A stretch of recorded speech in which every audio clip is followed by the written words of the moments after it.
times que tiveram a honra de conquistar a Libertadores da América e deram esta felicidade ao torcedor brasileiro. Vamos lá, Renato Ribeiro, como é que está o Vasco? Bem, sem problema físico. Como é que está o Vasco para encarar este grande encontro, esta grande decisão? E a sua torcida que está aí tão feliz, eu estou empolgado com essa movimentação da torcida do Vasco. Olha aí o menino que vem cedo para o estádio, os olhos ali tentando pescar alguma coisa que possa lhe dizer que o Vasco vai ganhar. Renato Ribeiro, como é que está o Vasco para a decisão? Boa noite, Galvão. Nenhum problema no Vasco. O goleiro Carlos Germano, que há 2 semanas não joga com dores na coluna, está confirmado. Wagner vai jogar na lateral direita e Juninho no meio campo. Para se ter uma ideia da importância desse jogo, o técnico Antônio Lopes na preleção disse para os jogadores: este é o jogo mais importante dos 100 anos do Vasco. Galvão. É o jogo da história do Vasco. Esse é o mais importante. O do dia 26 vai passar a ser mais importante que esse, que pode ser o título da Libertadores. E quem sabe não, o Vasco conquistando sim esse título da Libertadores. O jogo de dezembro em Tóquio, valendo o título mundial, aí que passa a ser o jogo mais importante da história do Vasco. Tá aí o torcedor vascaíno em São Januário. E como é que será que o Vasco vai jogar? Antônio Lopes mandou este time a campo. Vamos lá, confirmando o time do Vasco. Carlos Germano é o goleiro 1, Wagner, isso mesmo, lateral direito, Wagner com a número 10. Os zagueiros, Odivan com a número 3, Mauro Galvão, grande Mauro Galvão, capitão com a 4, Felipe, esta revelação do futebol brasileiro, número meia dúzia. Meio campo, Luizinho com a número 5, Nasa com a número 8, Juninho com a número 19 e Pedrinho com a número 16. Na frente, o Pantera Donizete com a número 7 e o artilheiro Luizão com a número 9. Este é o time do técnico Antônio Lopes. Paulo Roberto Falcão, é time para atropelar o Barcelona, é time para ganhar a Libertadores? É time para atropelar e vem o Vasco. Olha só o Vasco chegando aí, os meninos do Vasco, eles estão dentro daquele túnel inflável. Já vai explodir São Januário. Para rápido, nós vamos ter 5 minutos de queima de fogos então, aqui. Vamos lá, ligeirinho. O Vasco precisa da tranquilidade do Galvão, da força dos 2 laterais, que certamente vão ter que apoiar, porque o outro time vai jogar fechado. E o Vasco precisa jogar pelas laterais. É importante fazer o resultado hoje e tentar o maior número de gols possível. Com calma, com tranquilidade, mas com muita força e bem organizado. Acho que a torcida tem que ajudar nesse aspecto. A gente não conhece tão bem o Barcelona assim, mas o Vasco deve ser mais time, né? Não, é mais time. O time do Barcelona tem mais experiência, talvez, mas o Vasco é muito mais time. Aí vem o Vasco para a alegria da sua torcida. Vai aumentar ainda a festa em São Januário. Lá vem o Vasco. O Vasco é o Brasil hoje contra o Barcelona.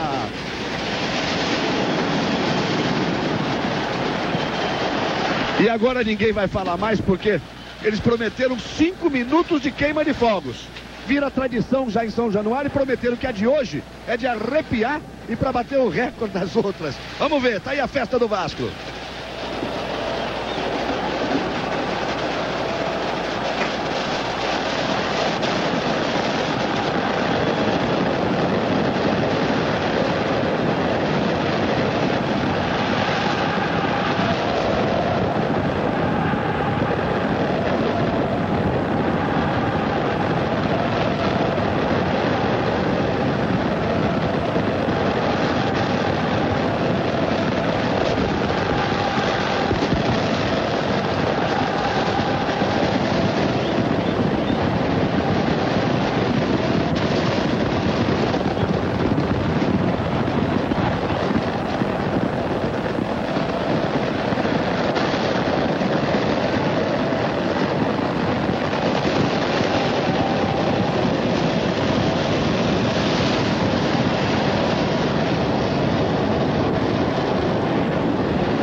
Só o futebol é capaz de uma festa assim. Só o futebol é capaz de misturar o torcedor, a queima de fogos, a alegria. Os torcedores olhavam aqui para a Clavinha e aplaudiam. Eles não sabem o que fazer, tão em transe realmente os torcedores. Só o futebol e uma grande decisão no futebol é capaz de um espetáculo bonito como esse, que cria todo o clima para uma grande decisão. Pode ser experiente o Barcelona de Guayaquil, mas vai sentir esse clima hoje aqui em São Januário.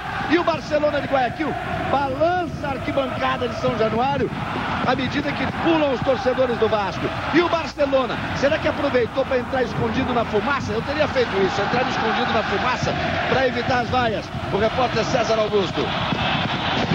Barcelona está impressionado, agora perdido aí no meio da fumaça, mas impressionado com a pressão da torcida vascaína. Fez o aquecimento no campo e o time, não digo que tremeu, mas realmente ficou impressionado com essa pressão, Galvão.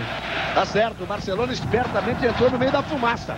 Para não receber as vaias, está lá, perdido, como disse o César Augusto. A queima de fogos não acaba, continua, não para mais. O jogo marcado para 21h40, já vamos passando de 21h40.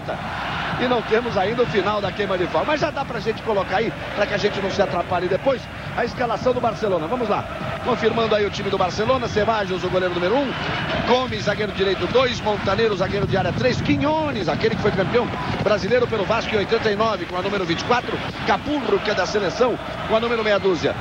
Roceiro, que é praticamente o terceiro zagueiro, 16. Macias, cabeça de área, 25. Morales, número 8. E Aires, número 15. Na frente, Ascenso com a número 11. E De Ávila, perigoso, jogador colombiano, com a número 21. O técnico Rubens Suya. Jogou na época de Maradona, foi companheiro de Maradona, argentino. E hoje é técnico deste time do Equador. Falcão, você falava que é um time experiente. É um time experiente, tem dois jogadores perigosos. O Morales, número 8, que organiza o time. E o De Ávila, que é conhecido da seleção colombiana. Você dizia que o time do Barcelona entrou no meio da fumaça. A torcida já fez a sua parte. Agora são os jogadores que têm que continuar a fazer uma fumaceira contra o Barcelona. O clima é o melhor possível.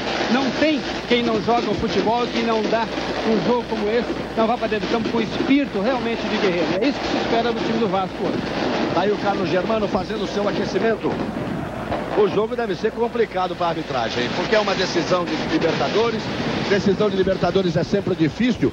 E com toda essa fumaça, com toda essa pressão, com o estádio absolutamente lotado, não deve ser fácil para o time da arbitragem. Vamos lá, confirmar o trio da arbitragem, ele é uruguaio. Vamos à confirmação do trio da arbitragem. Gustavo Mendes é o árbitro, Carlos Velasquez, um auxiliar, e Jorge Galati, o outro auxiliar. Arnaldo César Coelho, com toda a sua experiência. Não é fácil entrar num caldeirão desse para apitar a final de Libertadores, não. Claro, não é fácil. É um jogo de muita responsabilidade, muito difícil. Olha o Edmundo lá junto do Antônio Lopes ali. O Gustavo Mendes é um árbitro novo, tem apenas 30 anos, mas é um árbitro que apitou bem o jogo do Vasco aqui contra o River Plate na semifinal. O Vasco ganhou de 1-0 e demonstrou um excelente preparo físico. O árbitro que corre muito, essa é a sua principal característica. Mas gosta de dinheiro, né? Não, nesse jogo do Brasil... Deixa eu explicar para não sei o que eu estou falando. Ele no intervalo do primeiro e segundo tempo não queria voltar para o segundo tempo porque disse que não tinha recebido. O árbitro tem que receber antes do jogo ou não? Não, no jogo Vasco e River... No jogo Vasco e River deixaram para pagar no final do jogo. Mas como ele já levou o calote por aí, ele queria receber antes. Aí no intervalo ele fez uma greve, aí foram lá e pagaram. Mas hoje, tá certo, não? Não, tá errado. Ele tem que pagar no final. Hoje ele deve ter recebido antes. Hoje ele entrou em campo andando tranquilamente. É provável que ele deve ter recebido antes do jogo. Mas a esperança é que seja um grande jogo e tenhamos uma boa arbitragem. Não é fácil. Realmente, um jogo desse não é fácil. Os times estão em campo. Eu falava de torcedor, que o torcedor tá arrepiado. Olha o torcedor onde tá, subiu ali em cima da grade, do alambrado. Você viu lá a torcida especial do Edmundo, tá junto do Antônio Lopes. Mas eu falava do torcedor, que ele participa, o Falcão já disse, o torcedor fez a parte. O torcedor fez a parte, precisa ver se os jogadores do Vasco vão fazer. E enquanto eu falava, enquanto você acompanhava no Brasil inteiro, um torcedor, amigo nosso convidado, um grande ator, mas foi jogador de futebol, ponta esquerda, diz que é muito bom de futebol, é cheio de graça, joga com o Romário, joga com o Edmundo. O Eric Johnson está aqui com a gente na cabine e vai acompanhar e vai passar para você um pouquinho dessa emoção do torcedor vascaíno. Eu estava te olhando, Eric, você estava completamente arrepiado, meio que transtornado, batendo as mãos. É um instante emocionante, né? Sem dúvida nenhuma. Boa noite a todos. É um maior barato. Ser vascaíno, juro por Deus, é uma glória, é uma coisa de Deus mesmo, é muito legal. Ainda mais estar aqui em São Januário, né? Vendo o Vasco pela primeira vez, com todas as condições de realmente chegar nessa final e arrebentar lá. E aqui principalmente, né, Galvão? Mostra o Eric Johnson aqui para ver que ele tá de preto e branco, ó, na cor do Vasco. Vamos ver se a gente mostra o nosso Eric Johnson aqui na cabine. não mostrando também, mas mostrando os gols do Vasco, tá de bom tamanho. A gente tá com um probleminha na câmera agora, mas vai resolver, viu, Hélio? Não é nada pessoal contra você, não. Deu um probleminha na câmera ali, não é nada pessoal, não. Ele vai acompanhar conosco no primeiro tempo, vai estar aqui no intervalo, vai acompanhar o jogo.